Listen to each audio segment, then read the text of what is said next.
Hola a todos, bienvenidos a Sin Manual, un podcast creado por mamás para acompañar a otras familias que viven el autismo al igual que nosotras. Sin Manual.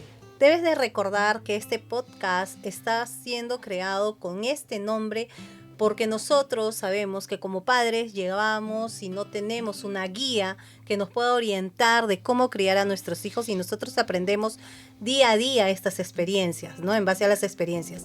¿Por qué llegamos a un Sin Manual? Porque cuando nuestros hijos llegan a nuestras vidas con el diagnóstico de autismo, definitivamente cambia todo. Y si ya no tenemos una guía, una mamá, una abuelita, una tía que nos pueda orientar y apoyar en este camino tan largo, difícil, complicado, pero nunca imposible, ¿no, Nati? Así es, mamitas, papitos, familias. Este podcast Sin Manual, siéntanse como si estuviesen en su casa, siéntanse que somos nosotros sus amigas, porque lo que queremos es que no se sientan nunca más solos. Cuando nosotros recibimos el diagnóstico, como bien decía Eli, no tenemos a quién correr, porque nuestras mamás criaron hijos neurotípicos, a diferencia de nosotras que estamos criando niños autistas, ¿no? Y no tenemos referencias de qué cosas hacer. Yo estoy completamente segura que cuando tú recibiste el diagnóstico, Gio, tú, Eliana, entraste en pánico, en desesperación, no sabían qué hacer. Quiero contarles un poquito, voy a abrir mi corazón y les voy a contar desde la intimidad de mi hogar, desde mi propia intimidad, qué es lo que pasó cuando me dijeron que Joaquín era autista. Yo soy mamá de 4 niños. Ay, perdón, es que para mí hasta el día de hoy, no es que me duela que Joaquín sea autista, sino me duele vivir en una sociedad que no entiende qué es el autismo. Y yo siento una gran culpa que cargo conmigo, porque yo no me di cuenta que Joaquín era autista. Yo no noté sus características. Como les decía, yo soy mamá de 4 niños y vivía entre el colegio, las loncheras, cocinar, correteo por aquí, correteo por allá. Yo no notaba que Joaquín tenía ciertas características. A mí me traslada esto la profesora de inicial de mi hijita Valeria. Porque un día los niños estaban jugando y Joaquín estaba en una esquina, literal en la esquina de la pared, mirando, solito. No quería que nadie los toque, lloraba. Y la Miss me dijo en ese momento, señora, su hijo puede ser autista. Cuando me dijo eso, yo me sentí la piel de gallina, llegué a la casa y lo primero que hice fue buscar en internet. Exacto. Y creo que es justo lo que no debemos hacer. Particularmente esa parte tuya la comparto porque también cuando recibimos el diagnóstico junto con mi esposo, junto con mi mamá, que fue la que nos acompañó, al ir a la neuropediatra y nos dieran el diagnóstico como tal, lo primero que fuimos a hacer llegando a casa es buscar en internet, buscar en Google qué es el autismo como tal y qué es lo que se debe seguir, porque como tú dices, ¿no? Normalmente todos los papás, cuando somos papás, nuestros hijos llegan a nuestras vidas, tienes la referencia del tío, de la tía, de la abuelita, incluso puede ser hasta de la vecina que puede tener 2, 3 hijos y te da recomendaciones, oye, esto te puede servir. Exacto. Pero ¿qué pasa cuando tú recibes el diagnóstico como tal, ¿no? O sea, llega el diagnóstico a tu vida y es como que es una cuenta regresiva desde cero, comenzar nuevamente todo. Y en Google o en el internet hay muchas cosas que tal vez no siempre son las que te van a funcionar o no son... O las cosas que encuentras son demasiado aterradoras. Exacto. Porque lo primero que yo encontré, Eli, fue edad de vivir corta. O es como decir que yo, no, ¿qué? Olvídate, mi hijo no vivió. O sea, y a eso yo sumo que definitivamente hay un dicho muy grande, ¿no? En casa de herrero, cuchillo de palo, porque ustedes son unas mamitas que han visto, han llegado el autismo a sus vidas sin tener un mínimo conocimiento. En mi caso, yo soy maestra de educación especial. Entonces, es como que la gente diría, pero ya, tienes experiencia, ¿no? O sea, has estudiado y sabes cómo trabajar con tu pequeño, cómo lo vas a apoyar. Y para mí fue todo lo contrario. ¿Por qué? Porque todas las mamitas que yo puedo apoyar, un soporte emocional en mi aula, yo las guío, las oriento de cómo trabajar con sus hijos. Sin embargo, esas mismas preguntas que las mamitas me hacen y yo trato de orientar, voy y se las pregunto a la psicóloga de mi hijo. O sea, es algo totalmente distinto, porque cuando llega el autismo a mi vida, ¿no? O sea, es algo que empecé a ver las señales de risito y en mí decía, no, definitivamente tiene esta conducta. Yo le decía a su papá y su papá decía, no, porque me imagino que también ha habido esta negativa, ¿no? Pasa. Porque hay que recordar que hay un proceso, que primero empezamos con la negativa, con el rechazo, no. Y le cuesta mucho más a los papás A aceptar los padres. que a nosotras mismas, ¿no? Nosotras como que ya, bueno, ¿qué sigue? ¿Qué hay que hacer? ¿No? El querer ayudarlos hace que quizás en ese momento sigamos viviendo con el dolor, pero ellos es como que... No tenemos tiempo, no creo yo que lo vives, ese famoso luto, duelo, lo que le llaman, pero no se va. No se va, No o se sea, va. tú vas a vivir con esa pena, ese dolor, pero ahí estás, pero ¿tú qué sigues haciendo? Sigues de frente, sigues parada, lo van a hacer muchas de ustedes. ¿Por qué? Porque día a día se tienen que levantar, va a haber un proceso con la sociedad que tenemos en el cual discriminan a tu pequeño. ¿Y qué haces? Vas a llorar un ratito, vas a ir a dormir, pero al día siguiente te levantas y tienes que continuar porque no tienes esa oportunidad de decir, hoy descanso. Exacto. Y yo creo que concientizar, que es lo que creo que todas buscamos, ¿no?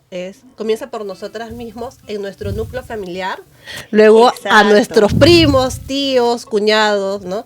Y siento que hasta cuesta mucho que ellos entiendan. Oh, sí, ¿no? O sea, definitivamente. Si para nosotras es un proceso complicado el vivir el duelo, creo que el hacer llegar esta información a nuestras familias es mucho más complicado y es algo que ustedes también van a vivir.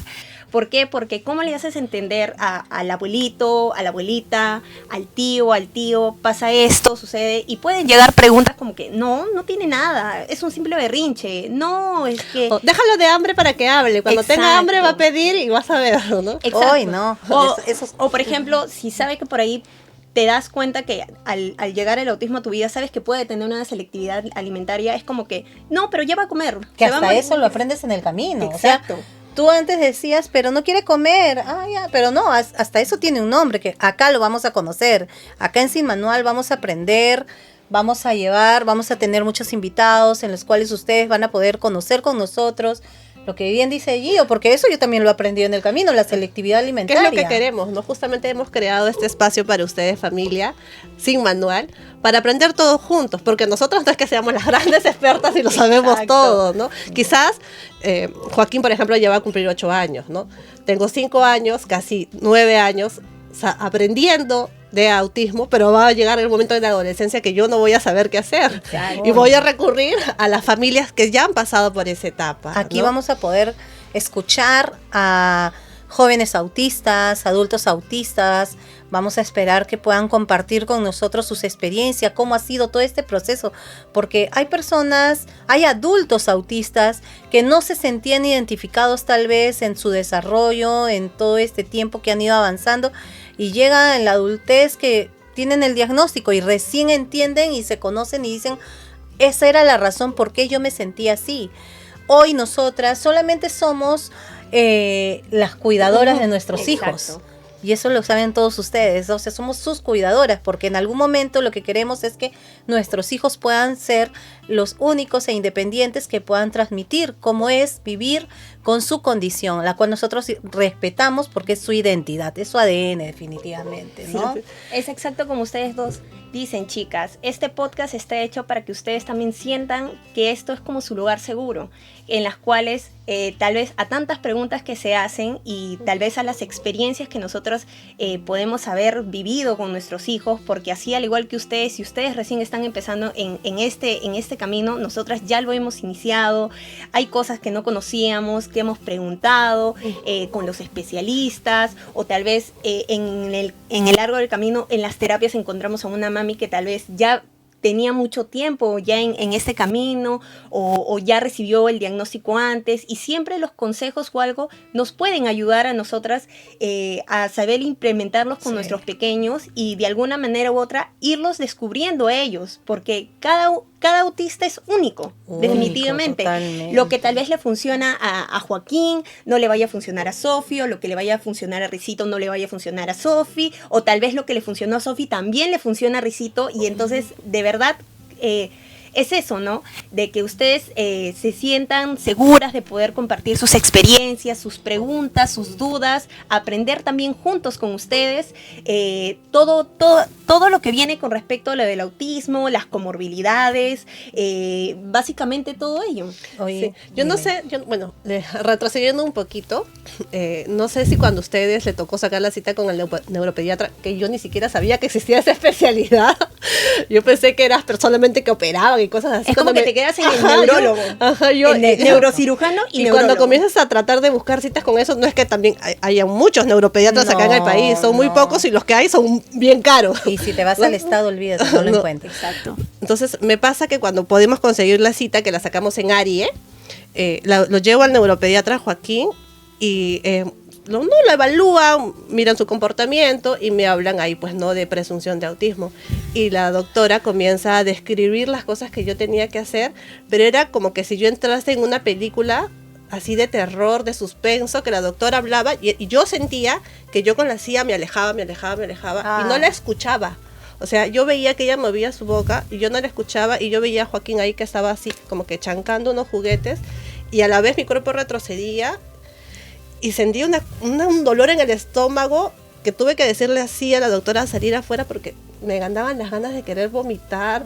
Sentí que me descompensé en ese momento, me dio un montón de papeles que tenía que hacer infinidades de terapias con Joaquín y ahorita me río, pero en ese momento de verdad yo tenía muchas esperanzas porque cuando ella me dice de presunción de autismo y que tengo que hacer, me dio como 5 terapias para hacer, me dijo 6 meses y regresas para reevaluarlo, para ver sus avances y me costaba como 50, 60 soles cada sesión de terapia, que como en un mes me tenía que gastar como 3.000 soles porque eran como 5 terapias, que era un gasto. Y yo dije, ya saco mi AFP, la AFP de mi esposo, hacemos eso, porque yo en mi mente, tonta en ese momento, creía que Joaquín hacía las 6 terapias y acababa todo, ¿no? O sea, es como que te dicen, es la presunción, pero si regresas tal vez te dicen, cambió todo. Exacto. No, entonces fuimos, sacamos, iba a todas las terapias puntuales, hacía todo lo que me tenía que hacer.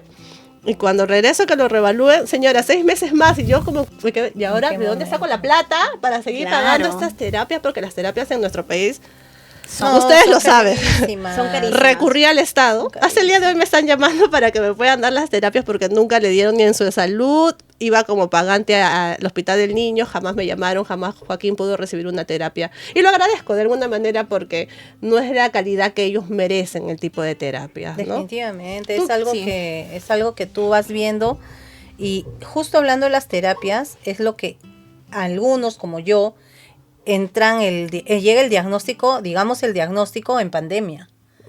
Y en pandemia, olvídate, yo empecé a ver las señales de risito, que para mí sí fue muy complicado porque, como les digo, al ser maestra de pequeños con condición, discapacidad, pude observar, ¿no?, las características que él tenía mientras su papá me decía, no, es su desarrollo, no, yo decía, sí, 2 años, full pandemia. Entonces, ¿qué hice yo? Mi hijo era ecolálico, mi hijo tenía fijaciones, le gustaba armar todo en filita, gritaba, porque cuando llegábamos a un centro comercial, Rizo caminaba y no podíamos retroceder, no podíamos entrar a tiendas pequeñas, solamente íbamos al centro comercial y paseábamos por fuera.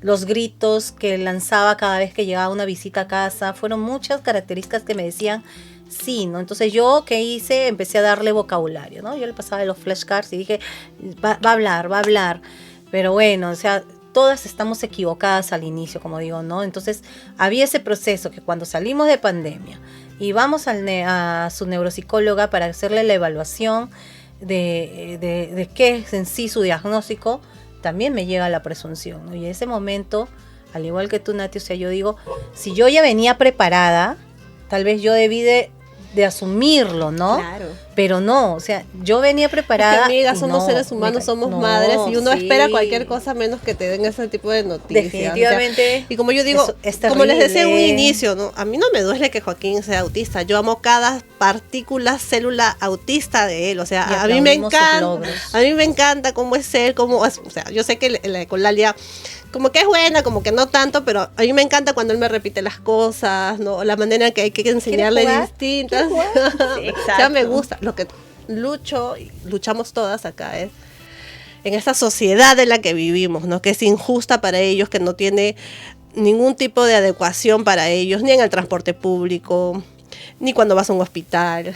¿Qué hablamos del sistema escolar? Pésimo. Y disculpa, justamente es esto lo que hablamos de un que yo me imagino que muchas de ustedes lo deben de pasar, porque nosotros también lo hemos pasado, que cuando ya me dan esta presunción, yo voy al Estado, saco mi cita con el neuropediatra, porque también decía yo, ¿no? Neuropediatra, y para que mi hijo tenga un diagnóstico han pasado 2 años. 2 años, o sea, ¿cuántas familias durante ese tiempo tú dices, porque es lo que a mí me pasó, mi hijo necesitaba ser medicado, cuánto en todo este tiempo, por qué ese niño no va a ser atendido? No va a tener su medicación correcta, sus terapias, porque tal vez la familia no tiene una solvencia para poder pagar una terapia ocupacional, una terapia conductual y demás.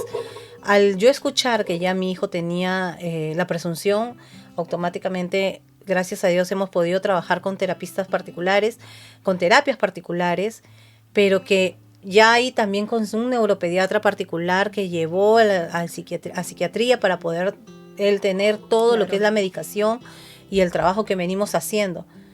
Pero después de 2 años recién recibir por el Estado tu diagnóstico. Rizo recibió el diagnóstico la presunción cuando tenía 2 años. No, cuando tenía 4, después de pandemia. Wow. En el caso de Joaquín él tenía 1 año 8 meses, lo llevamos a ARIE, me hablan de presunción, yo creía que los 6 meses ahí terminaban, regreso y me dicen, no, sí señora, hay que seguir trabajando, seguimos en presunción, pero más que presunción le llaman trastorno del neurodesarrollo, ¿no? Sí, porque, o sea, retraso a nivel del neurodesarrollo. Que esos son términos que prácticamente se utilizaban antiguamente. Claro. Hoy en día ya no, o sea, es más, tú lo lees y es como que ¿qué pasó acá? Asperger, todo claro. eso es ya términos pues desfasados, ¿no? Hoy en día es una persona autista. Joaquín, o sea, tiene ciertas dificultades para hacer amigos, pero si yo le digo, oye, mira, anda, juega, anda, conversa, él va. Entonces se podría decir que socialmente grado 2, ¿no? Porque lo hace, ¿no? Cognitivamente quizás no es un niño que te responda tan bien, ¿no? O sea, no es que le enseñes y aprenda a la primera. Es más, él no va a un colegio. Por su edad cronológica él debería estar en 2º de primaria, pero él va a un programa para niños autistas, justamente porque le digo, cognitivamente Joaquín no te responde como un niño de 8 años. Entonces podrías no decir que es un nivel 3. Claro, o sea, es como que en ciertas cosas está como que dividido, es como que piensas, es un grado de apoyo 1.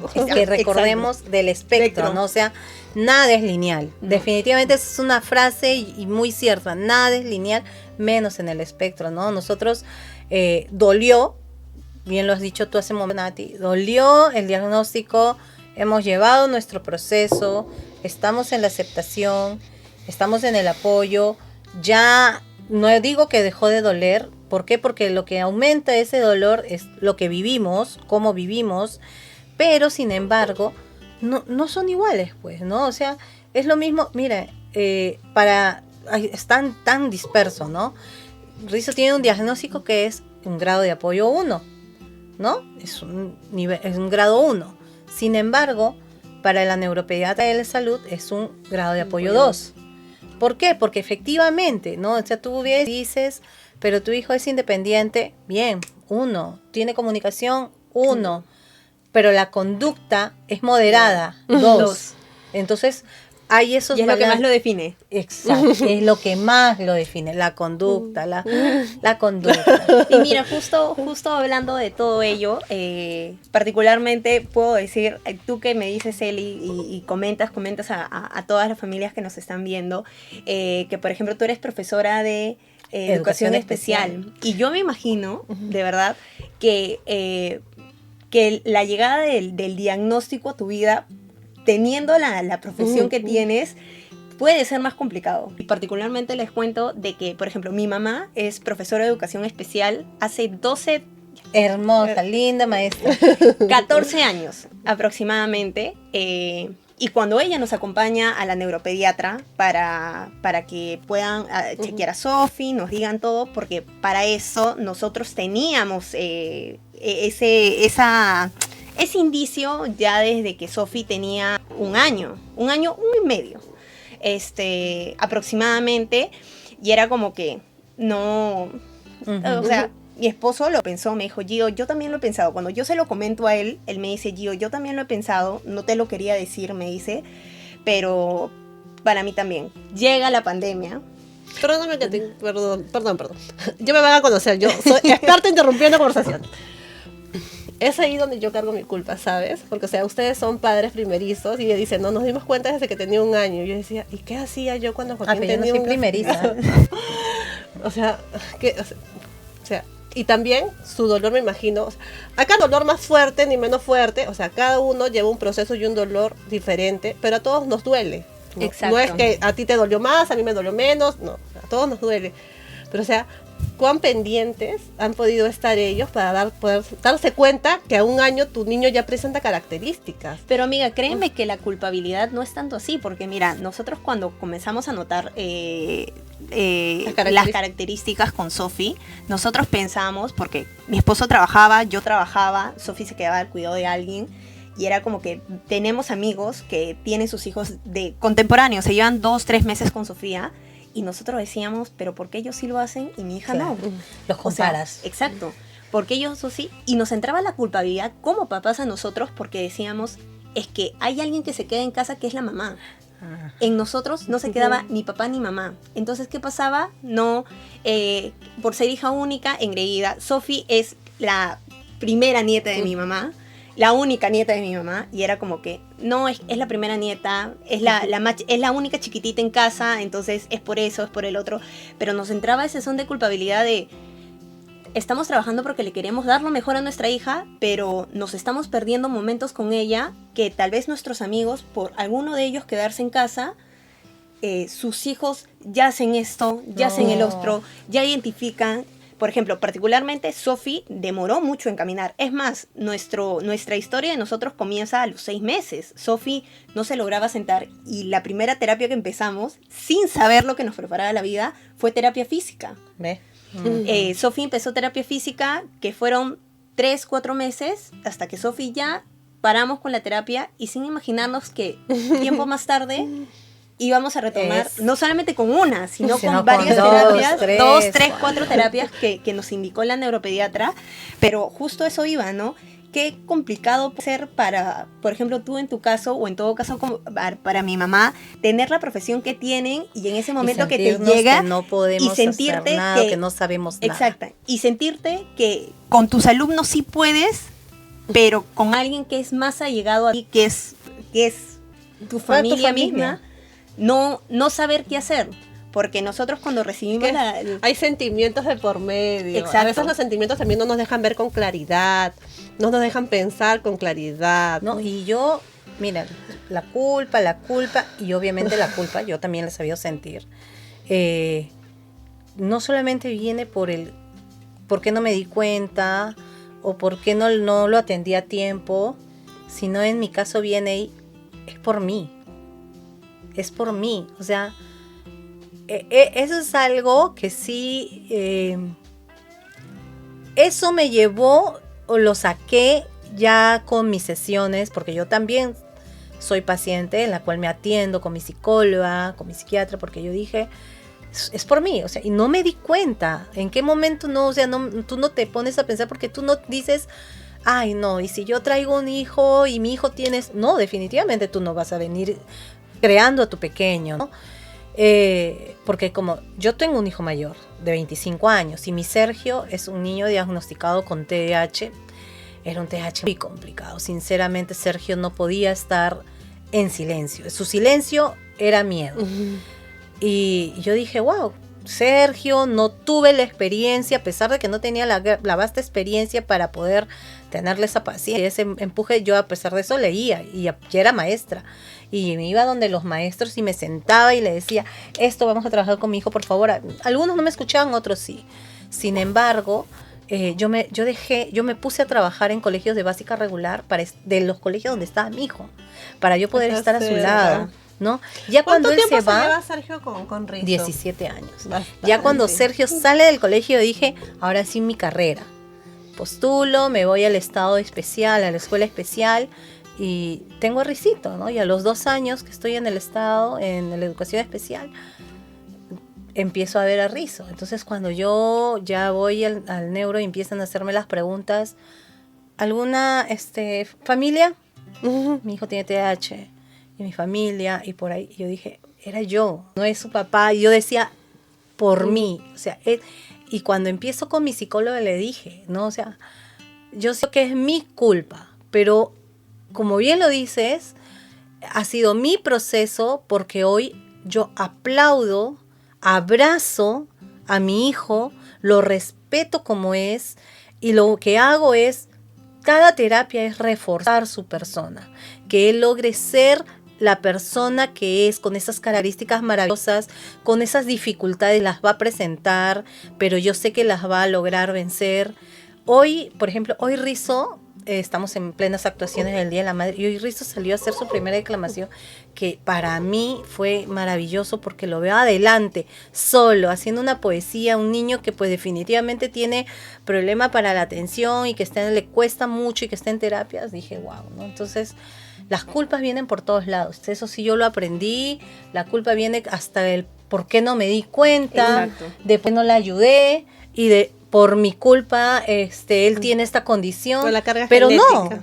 no, vamos a aprender, a aprender. Y justo yo creo que fuera de, aparte de llegar el diagnóstico a cada una de sus vidas, yo creo que aparte de la especialista o el neuropediatra o la neuropediatra indicar el pequeño necesita estas terapias, creo que lo primordial debería decir, los papás necesitan el apoyo psicológico para saber cómo llevar. Sí. Porque aquí sí. se genera todo, o sea, puedes llegar hasta un tema de depresión, un tema de ansiedad, Horrible.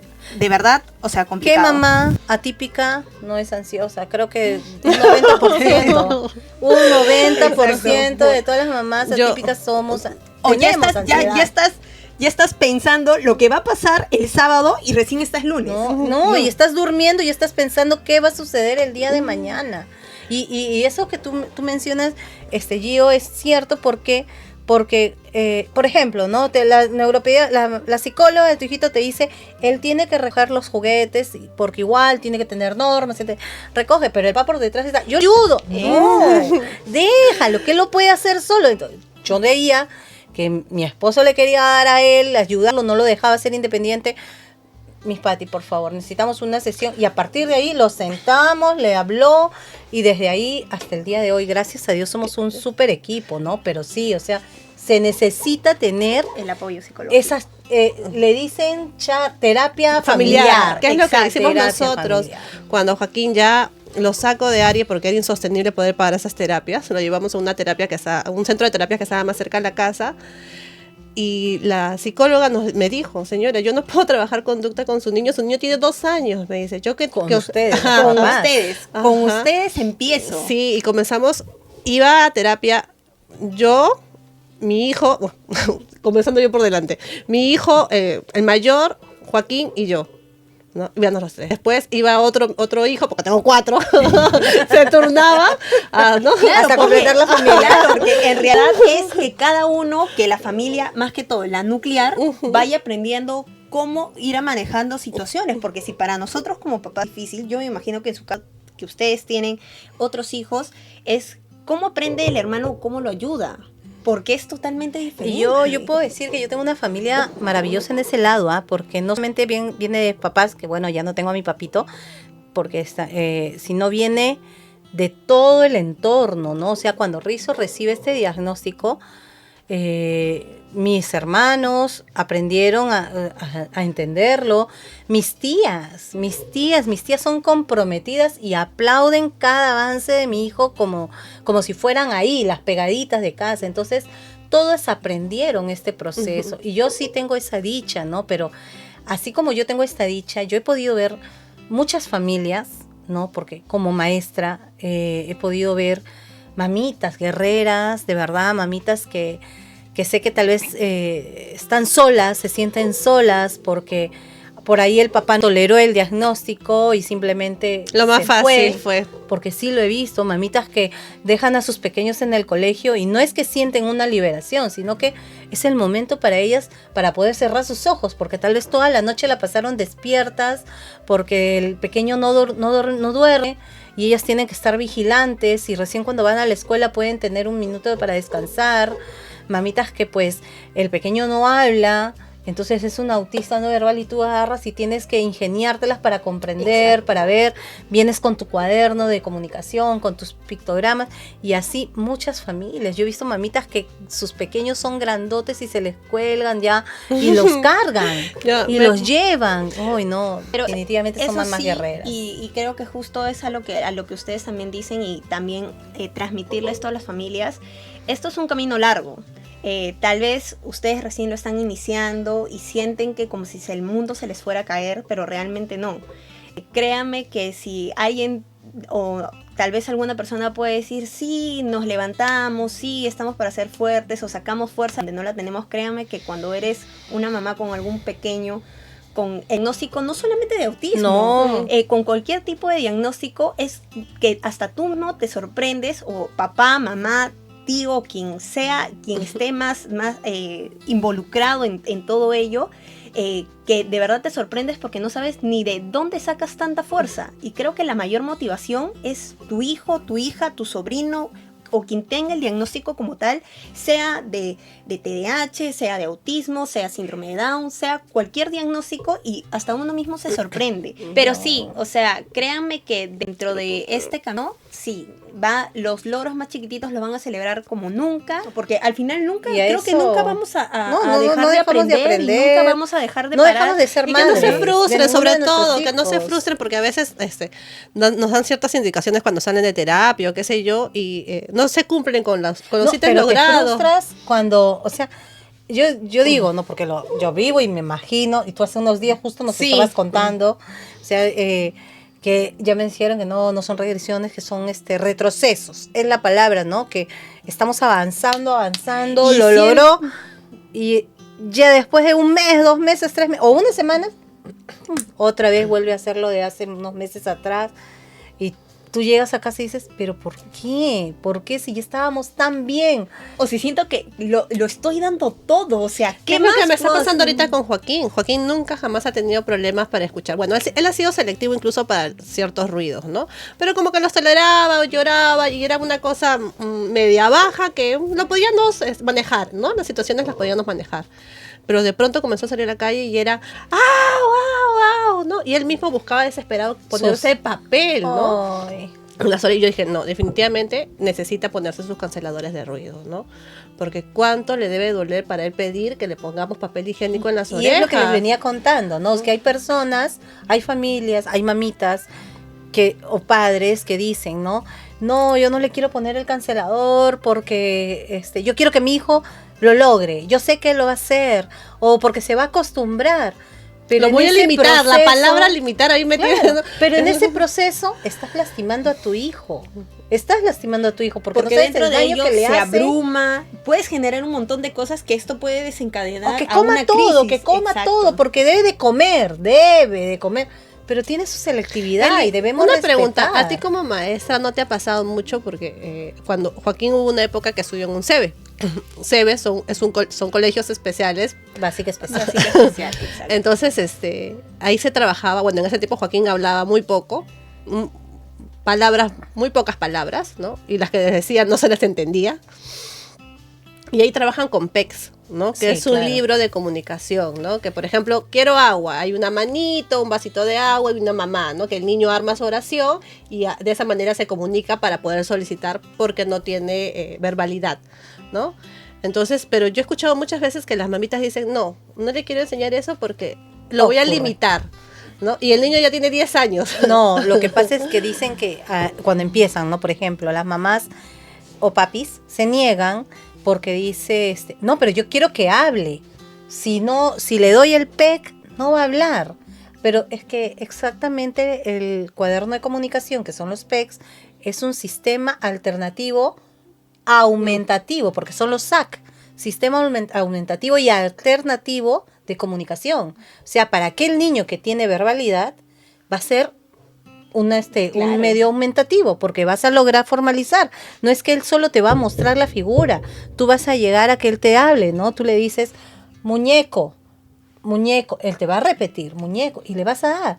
Pero para el niño que no tiene verbalidad, entonces sí va a ser un medio alternativo de comunicación. O sea, por eso son dos pautas. Aumentativo para el que tiene verbalidad y está en el proceso de comunicación, y alternativo para aquel niño que no lo tiene. Pero muchas familias no lo quieren ver así. Y déjame decirte que este es un tema también muy particular con las terapistas que lo vamos a tocar en algún momento acá las terapeutas del lenguaje, las tecnólogas del lenguaje. Hay como que uno por ahí, ¿no? Que ya tal vez los mismos especialistas nos van a poder decir por qué sí, por qué no. O en qué momento agregarlo y retirarlo, en qué momento hacerlo. No, el otro día estábamos en un paseíto, les comento, ¿no? Ya, y uno de los alumnos, porque hoy en día yo trabajo en un colegio personalizado, y uno de los alumnos ya de 14, 15 años, estábamos paseando y dice, estas señales de salida, ¿no? Me hacen acordar a mi casa, porque mi mamá ponía todo, televisor, pared, puerta, radio, para que yo aprenda a hablar. ¿Y lo lograste? Le digo, sí, muy bien. Entonces a la mamá, o sea, pero la familia, ¿ves? El niño tenía verbalidad, pero la mamá se puso a marcar todas las partes poniéndole nombres. ¿Qué es lo que te quería contar? Cuando a mí me enseñan este método de comunicación y también me hablan de los pictogramas para que Joaquín aprenda a ir al baño, ¿no? A hacer sus necesidades, a lavarse las manos, me dijeron, señor, enséñale con pictogramas. Mi casa llena de pictogramas. Pictogramas para que él pueda aprender, ¿no? Pero de verdad, es que de verdad sí funciona, porque por ejemplo, el pictograma no solamente es para indicarle exacto, no es más, hasta ahorita lo sigo haciendo porque organizas al niño y sabes qué es lo que le toca primero, y eso también ayuda a no generarle esa ansiedad también. Y no solamente los PEC son, incluso los niños que hablan, ¿no? En el salón de la Miss Patricia, su psicóloga, ¿no? Lleve el, no se empuja, un decir, ¿no? O lleva es el reloj para que él sepa, solamente con mirar ya sabe que ahí es su tiempo, ¿no? O sea, realmente los pictogramas nos ayudan. Pero es que para todos, nosotros cuando vamos a un centro comercial, un restaurante, ¿cómo identificas que el baño es de hombre y de mujeres? Claro, otra vez. Exacto. ¿Cómo sabes que en un lugar no debes fumar? Exacto, todos son imágenes. Porque entendemos todos mejor por imágenes. Exacto, por ejemplo, en el caso de Sofía es una niña bastante visual. Sí. Y por ejemplo, que yo como mamá este año, porque por ejemplo, Sofía tiene 6, pero cursa 5 años en un colegio regular. Entonces, para nosotros es también un año bastante importante, así como lo fue 3 años, ¿no? O sea, entramos 3 años con todo el miedo del mundo al colegio, con la incertidumbre, y teniendo a mi mamá, que es profesora de educación especial, con el temor, no Gio, no, a mi esposo, no Joseph, no hay manera, no, va a pasar esto con Sofía, va a pasar esto, no, pero el temor de ella... Sofía ya hablaba cuando fue el inicial de 3 años, y eso creo que es nuestro temor de todas. Es más, Sofía te decía cositas básicas, porque es más, si, por ejemplo, en mi caso, lo digo, Sofía recién empezó a hablar a los 3 años y medio, entonces había temor. Había el temor, y era como que en el colegio... No, ¿cómo me permíteme interrumpirte? Es que el temor no viene en todo aspecto, pero al final tu hija, mi hijo, tu hijo, allí en ese colegio inicial va a encontrar amigos. Lo que no encuentra son madres empáticas. Exacto. O sea, definitivamente. Tú tienes ese temor de cómo será tratado, pero ahí viene la familia, ¿no? Las familias que son cero empatía o maestras sin vocación realmente, es más, ¿no? Y no solamente cero empatía, sino que te dicen, ay, sí, somos las más empáticas del mundo y que no sé qué, pero a espaldas es como que, ay, no, mi hija va a copiar lo mismo o mi hijo va a copiar lo mismo, y le está generando un retraso, Le está generando un retraso. No, deberían cambiarla de salón. ¿Te acuerdas que el otro día pusiste en uno de tus estados que te pregunté y me encantó? ¿Qué pasa cuando un niño regular muerde o jala o peñisca en el salón de clases? Y yo vi un video. Sí, no, vi, o sea, porque yo por eso lo colgué, porque en el video decía, mamita, su hijita le mordió su amiguito. Ay, no se preocupe, son niños, están jugando, están aprendiendo. Son accidentes. Sí, mamita, justo le mordió Joaquín. ¿Y Joaquín, el niño autista? Sí. Miss, o sea, pero es agresivo. Es agresivo. Tiene un problema. O debería estar en otro salón. Próximo programa del podcast. Mitos y realidades. Exacto. No, tiene un problema. Pero ¿por qué? No, deberían mandarlo a otro. O deberían mandarlo a un CB. Y yo digo, ¿quiénes son esas mamás? Y es lo que yo mucho discrepo, discúlpame, Gio, ¿por qué? Porque en un aula está el niño incluido, que es el niño autista, pero hay también un montón de diagnósticos que las mamás muchas veces se ciegan. Un decir, ¿no? En un salón donde está el niño que tiene su grado de autismo, pero también hay un niño que tiene problema de conducta. Que no es autista, pero tiene problemas de conducta. Incluso hay diagnósticos ocultos. Exacto. Pero como no tiene un diagnóstico, el niño de problema, el niño de aprendizaje, el niño no tiene necesidad de ser y de pasar por la discriminación. Pero cuando tú le dices, él sí necesita maestra sombra, él sí necesita apoyo, él distrae a los amigos, la maestra le dedica su tiempo a él, pero en realidad la maestra le dedica tiempo al que no escribe, al que no estudia, al que se paró, al que empujó, y al es que más, golpeó. Y a la hora de la hora, tal vez nuestros hijos no resultan ser tanto el centro de atención en el salón como tú lo mencionas. Uy, olvídate. Sí, no pero es así. pero solamente por tener el diagnóstico ya los etiquetaron. La etiqueta. La Exacto, famosa etiqueta, o sea, no, es que eso es lo que queremos lograr. Creo que justo por eso también cada uno empezó sus redes, ¿no? Porque queremos hacer visible que esta condición no es un contagio, no es una enfermedad, porque eso también hay que tenerlo clarísimo, no es una enfermedad, tu hijo no se va a curar, tu hijo va a mejorar sus capacidades, va a mejorar sus necesidades. Entonces, es algo que yo hace un momento hablábamos acerca de la familia. Y algo que yo sí le pido a las familias, si es que nos están escuchando, familias que tienen, familias atípicas, familias típicas, entiendan de que las famosas, pero es autista, pobrecito, pero no se le nota. O sea, nosotros vamos a ponerles buena cara, pero no porque estemos recibiendo con agrado su comentario. Ténganlo por seguro. O sea, yo creo que toda madre que ha recibido ese... Pero no se le nota. Yo no sé qué espera. Mi hijo tiene que tener, ¿qué? 3 ojos. No. Para que se le note. Pero ellos son bien inteligentes. Exacto. Pero son bastante inteligentes. Si supieras cómo sufre para estudiar eso. O sea, tienen que aprender a ser empáticas de que el silencio a veces es bueno y oportuno, ¿no? Y no se necesita tenernos lástima, porque nuestros hijos están llenos de amor, de alegrías, de felicidad, ¿no? A veces solamente necesitamos que nos escuchen. Nada más. O solamente que te pregunten, ¿cómo vas? Que te respeten. ¿Cómo te que sientes? Respeten a tus hijos, que lo respeten. O cómo estás llevando esto. O sea, es lo único, de verdad. A veces necesitamos ser escuchados. Que no tengamos que luchar por un derecho. Exacto. El derecho a que nuestros hijos estudien, el derecho a que nuestros hijos vayan y se recreen, ¿no? Ir a unos juegos y que él pueda entrar, no que porque... No, es que creo que ese niño ya fue, tal vez con el cordón, ¿no? Está con su cordón, no, él ya hay que alejarlo. Son derechos de nuestros hijos, derecho a la salud. Son niños, amiga, y más allá de todo eso, o sea, ningún niño tiene maldad. A mí me molesta mucho, de verdad, y me da, no sé, rabia, no sé, cuando dice, es que los autistas son agresivos. ¿Cuál agresivos? O sea, son niños, ningún niño es agresivo, o sea, nadie, pero la palabra agresivo es que yo pienso y voy a ejecutar una maldad, porque no, ellos no hacen eso. Es más, si tal vez en algún momento mordió, es porque estuvo desregulado y hubo un precedente antes para que muerda. O sea, no es que el niño agarre y va y te muerde porque le dio la gana de morder. La agresividad no es por una condición. Hay niños típicos, neurotípicos, agresivos, que simplemente pasaste por ahí y ya te pateó. Yo he tenido alumnos, porque he enseñado 12 años en la básica regular, que el niño simplemente porque agarraba a su amigo pasaba y ¡pum! Un puñete. Entonces tenía que manejarlo esto con la familia.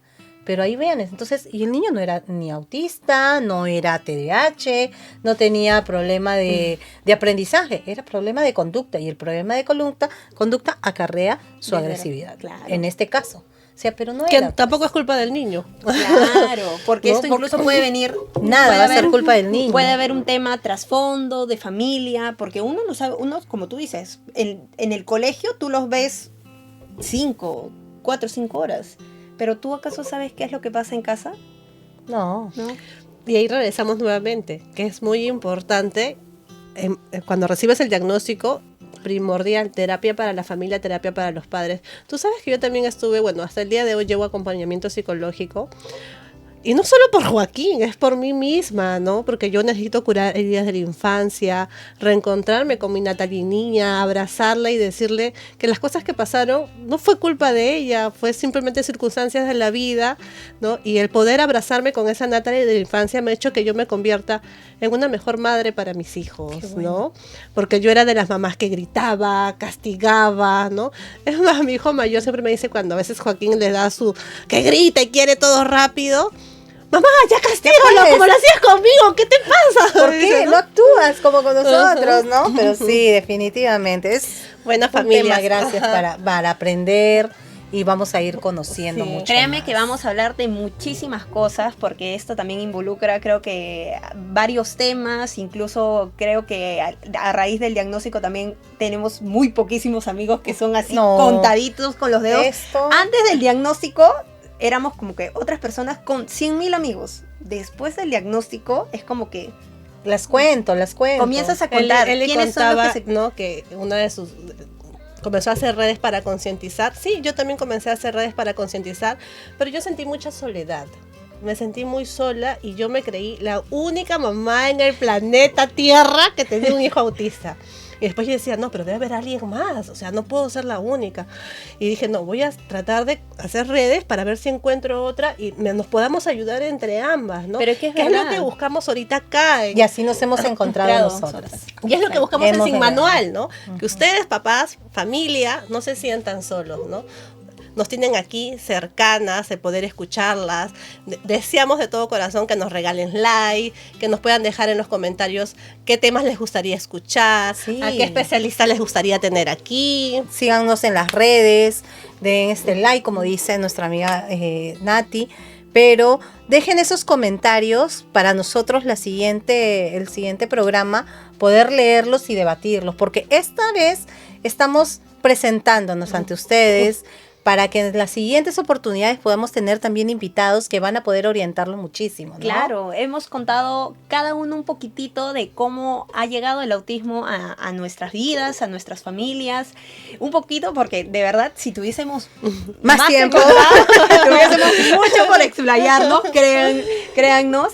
Pero sí, estamos aquí para poder escucharlos, leer sus comentarios, pueden hacer las preguntas y tal vez podemos responderlas. Que claro, en todo haremos. caso podemos responderlas o en todo caso a los especialistas que ustedes quieren ver, nosotros los podamos invitar, ustedes puedan. Escriban aquí, exacto, recomienden, ¿no? Pongan quienes quieren tener aquí de panelista. para que ustedes puedan absolver sus dudas. Si están empezando en ese camino, créanme que estamos aquí también para apoyarla, hacer ese soporte emocional, porque si bien es cierto no somos especialistas, pero algo de la experiencia de lo que cada una ha vivido como mamá va a poder ayudar, va a poder sumar. No se sientan solos, a todas las familias le hablo, mucha fuerza, mucha perseverancia, porque este camino es largo, pero se logran grandes cosas por más mínimas que sean. Así es. Créanme que festéjenlo con todo su corazón, créanme que ese orgullo que cada papá, cada tío, sobrino, primo pueda sentir por esa persona que tiene el diagnóstico, no se lo va a quitar nadie, porque créanme que el autismo lo comienzas a realmente a vivir, o en todo caso algún familiar quiere saber qué es lo que pasa, es cuando recién se comienzan a poner en tus zapatos, porque créanme que mucho pueden hablar o mucho digan, sí, soy empático con esto, el otro, pero hasta que no lo vivan realmente no van a sentir lo que cada una como mamá o como familia siente de por sí. Así que nada, vamos a despedirnos. Este programa, por mi parte, está dedicado a mi bello Ricito y a mi hijo Sergio. Para mí esto está dedicado para Sofi, que es el mayor orgullo, de verdad, de tanto mío, de mi esposo, de mi familia, que nos sentimos orgullosos por cada cosa que logra, de verdad. Para mi mamá, para mis papás, para los que realmente nos acompañan y le tienen ese amor infinito a Sofi y festejan cada logro que ella tiene junto con nosotros como si fueran de ellos mismos. Nada, mi amor, Joaquín, te amo. Estoy aquí conociendo a estas bellas personas gracias a ti. De verdad, yo soy bien llorona. Ya nos van a conocer un poquito más a cada una de nosotras. A mis hijos también, que siempre ellos están pendientes de mí, pendientes de su hermano, Aarón. Gracias, mi vida. Eduardo, Valeria y a mi esposo, que es mi mano derecha y que siempre me motiva. Y así él no esté de acuerdo, ya, hazlo. Sí, ¿no? lindo, mi Esto va esposo también. para todos. Un abrazo para todas las familias. Y esto es Nos estamos Sin viendo. Manual. Y síganos en nuestras redes, no se olviden. Nos vemos. Nos vemos.